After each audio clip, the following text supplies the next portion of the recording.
मैत्री शरण गुप्त भारत भारती में कह गए, हम कौन थे क्या हो गए, आओ बेचारे आज सब मिलके यहाँ। तो वो जो विचार है और जो हम यहाँ व्यक्त कर रहे हैं, जो समीक्षा है, आदरणीय राम बहादुर राय जी अगर हमारी बात प्रधानमंत्री तक पहुंचा सकें कि देश की दशा और दिशा में हम सभी शिक्षक की क्या अपेक्षाएं हैं, हम क्या कर रहे हैं और क्या होना चाहिए, मुझे लगता है एक उचित मंच है। राष्ट्रीय शिक्षा नीति की जब हम बात कर रहे हैं, मैं बात को अपने बहुत संक्षेप में करूंगी, मैं इनकी दुविधा को समझ सकती हूँ कि शुरू हो गए, शिक्षक है, मंच है, बोलने का ही खाते हैं शिक्षक, तो थोड़ा सा दो धाराएं चल रही थी। 1945 में यूएनओ की स्थापना होती है और शिक्षा कैसा विश्व में हो इस पे विचार मंथन चलता है ग्लोबल स्तर पे। टेलर कमीशन आता है बाद में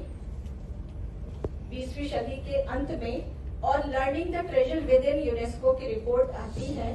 और 4 पिलर्स ऑफ एजुकेशन की बात होती है कि पूरी दुनिया में शिक्षा कैसी होनी चाहिए, learning to know, learning to do, learning to be और लर्निंग टू लिव टुगेदर।